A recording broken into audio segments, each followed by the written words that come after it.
चमकाने वाले मेरा दिल भी चमकाने वाले ये नज़ीदे मुनाफ़िक़ गंदा है अल्लाह ये नज़ीदे मुनाफ़िक़ गंदा है अल्लाह ज़ालत का बिल्कुल उलंदा है अल्लाह जहन्नम के नाम से अकोला है अल्लाह ये जो मुर्दा है तुम वो मुर्दा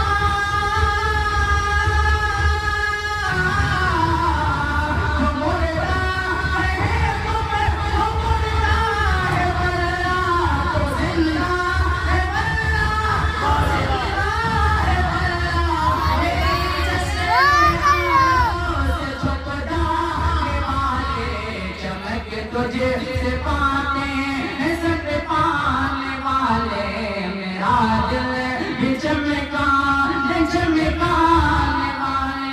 और आखिरी शब्द सदा की उनकी मोहब्बत के गाना सदा की उनकी मोहब्बत के गाना जिगर उनकी रोके मुझे तुम जलाना ओ मेरे रज़ा उनसे धोखा न खाना ये रज़ा का ये पैगाम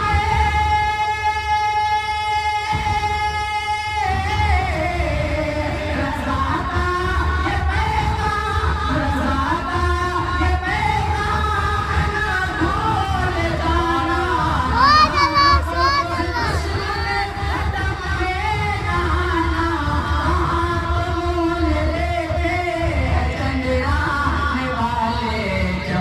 तुझे पाते सब पाने वाले मेरा दिल चमकाने वाले मेरा दिल चमकाने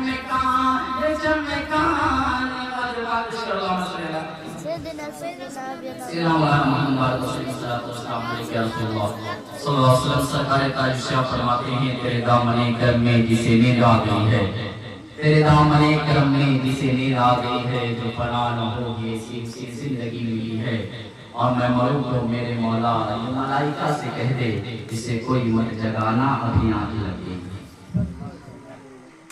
अल्लाह तबारक व तआला अपनी सच्चा कुरान मजीद क़ुरआन हमीद में इरशाद फरमाता है फन्तहु मा ताबा लकुम मिनन निसा। अल्लाह तबारक व तआला ने इरशाद फरमाया ऐ मर्दो तुम निकाह करो। क्या फरमाया? ऐ मर्दो तुम निकाह करो। ये निकाह की नफी है, इसी इतबार से हमने खुतबा करीमा पढ़ने का शर्फ हासिल किया। अब इसका मतलब और मकसद क्या होगा? अल्लाह तबारक व तआला ने फरमाया ऐ मर्दो तुम निकाह करो। अब निकाह करो तो किनसे करो, कैसों से करो, कै निकाह करो, है ना?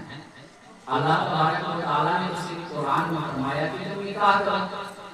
अब ये जो गैर है, मुनाफिकीन है, यजीदी के पाले हुए औलाद है, वो कहते हैं कि नबी सल्लल्लाहु अलैहि वसल्लम हमारी तरह है ना। तब उससे पूछा जाए कि अल्लाह तबारक व तआला ने तो फरमाया कि ऐ मर्दो तुम निकाह करो। अब निकाह किनसे करना है? निकाह के लिए कैसी लड़की को मुंतखब करना है? निकाह करने के लिए क्या करना पड़ेगा? निकाह हम कितना कर सकते हैं? निकाह हम पर कब फर्ज होता है? निकाह हम पर कब सुन्नत होता है? निकाह कब हम पर वाजिब होता है? निकाह हम पर कब हराम होता है? निकाह हम पर कब मकरूह होता है? उस यजीद के हवाले से पूछो कि बताने वाला कौन? क्योंकि कुरान में तो है तुम निकाह करो, लेकिन बताने वाले वही है आमना के लाल मदीने के ताजदार।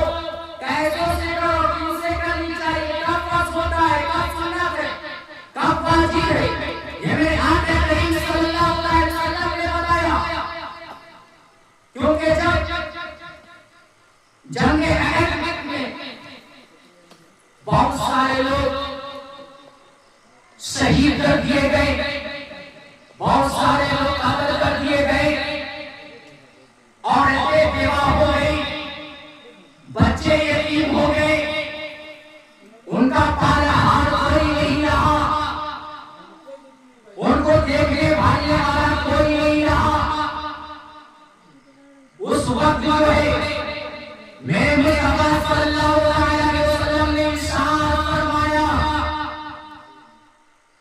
कि जो जिसे चाहे खुशी के तहत वो निकाह कर सकता है। सुभान अल्लाह। क्यों फरमाया मेरे आका ने?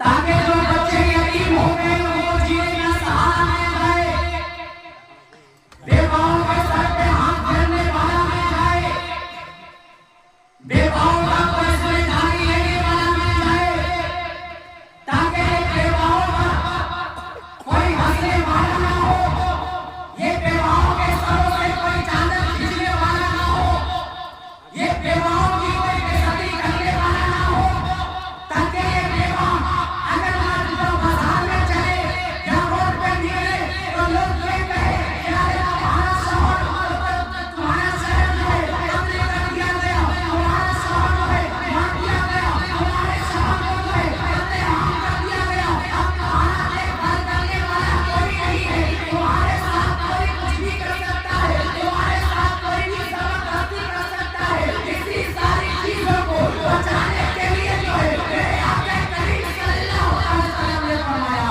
ये लोगों तुम जिससे चाहो उससे तुम निकाह कर सकते हो। जिससे चाहो उसे निकाह कर सकते हो। इससे पहले जो है निकाह किसी ने तो नहीं किया था। जंगे अकब के बाद से लोगों ने निकाह किया। नबी करीम सल्लल्लाहु अलैहि वसल्लम ने फरमाया कि अगर तुम एक के अलावा दूसरे के भी अखराजात अगर पूरा कर सकते हो, उनकी ख्वाहिशातों को पूरा कर सकते हो, उनकी ज़ौजियत को तुम पूरा कर सकते हो, तो तुम दूसरा निकाह करो। दूसरा भी हो गया, तीसरा के लिए भी अगर तुम कर सकते हो तो तीसरा करो, तीसरा के बाद चौथा करो। मेरे आका करीम सल्लल्लाहु अलैहि वसल्लम ने औरतों को इज्जत देने के लिए यह फरमाया ताकि कोई औरतों के सर से चादर खींचने वाला ना हो। क्योंकि आज हमने देखा इस माहौल में और हर जगह में गया देखा कि जिनके सर पर कोई हाथ फेरने वाला नहीं होता उसको कोई इज्जत की नजरों से नहीं देखता है, उसको कोई इज्जत की नजरों से नहीं देखता है। सब कहते हैं क्या रे इनका कोई पुरसाराने हाल नहीं है, इनका कोई मददगार नहीं है, इसके साथ जो चाहो कर सकते हो। लोग ये कहते हैं जिसकी जवान जो है उसके शौहर अगर इंतकाल हो जाते हैं तो उसके साथ तो और ज्यादा जालिमी किया जाता है। दूसरा क्या करे, अपने करने शुरू कर देते हैं। मेरे अजीजों, मेरे आका करीम सल्लल्लाहु अलैहि वसल्लम ने फरमाया कहे मेरे उम्मतियों अगर तुम मुझसे मोहब्बत करते हो तो मेरी सुन्नतों को अपनाओ, मेरे तरीके को अपना लो। अगर हम हकीकत में मुस्तफा सल्लल्लाहु अलैहि वसल्लम के आशिक हैं, नबी पाक सल्लल्लाहु अलैहि वसल्लम के दीवाने हैं, तो हम उम्मते मुस्तफा रसूल पाक सल्लल्लाहु अलैहि वसल्लम की सुन्नतों को नहीं ठुकराया करते, बल्कि मुस्तफा की सुन्नतों को हम जिंदा किया करते हैं। बोलो, मुस्तफा की सुन्नतों को हम जिंदा क्या करते हैं। आप देखिए निकाह हम पर फर्ज भी है, निकाह हम पर सुन्नत भी है, निकाह हराम भी है और निकाह मकरूह भी है। समझे? आप बताएं निकाह हम पर फर्ज कब होता है?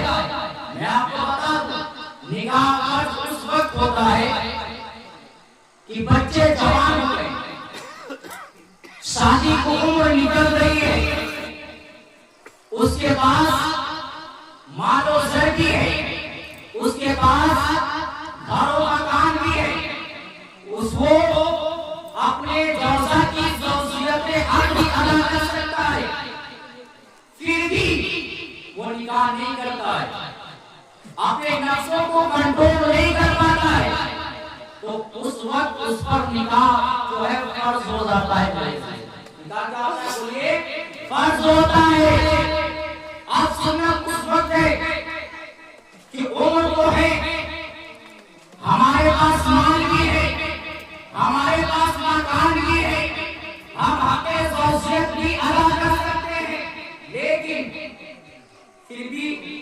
हम निकाह नहीं कर पाते, निकाह नहीं करते हैं। और वो अपने नफ्स को भी कंट्रोल में करता है। जो अपने नफ्स को कंट्रोल में रखता है उसको पर निकाह क्या है? सुन्नत है। निकाह क्या है? बोलिए, सुन्नत है। उसको पर निकाह सुन्नत हो है। अब बात आती है कि निकाह मकरूह कब होगा?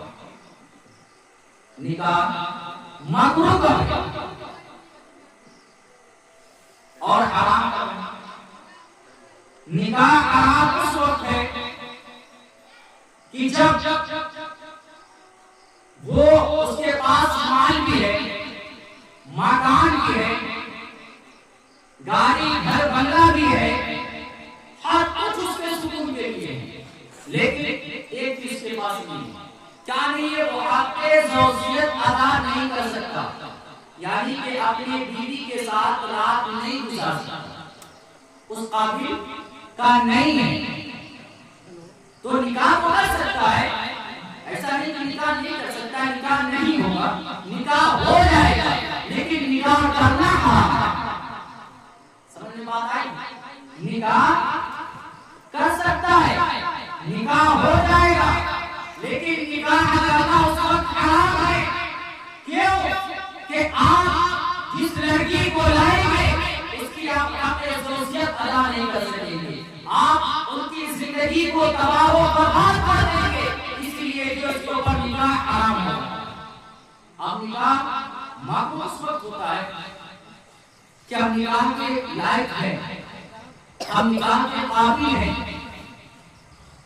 हम नफ्स को भी कंट्रोल कर सकते हैं।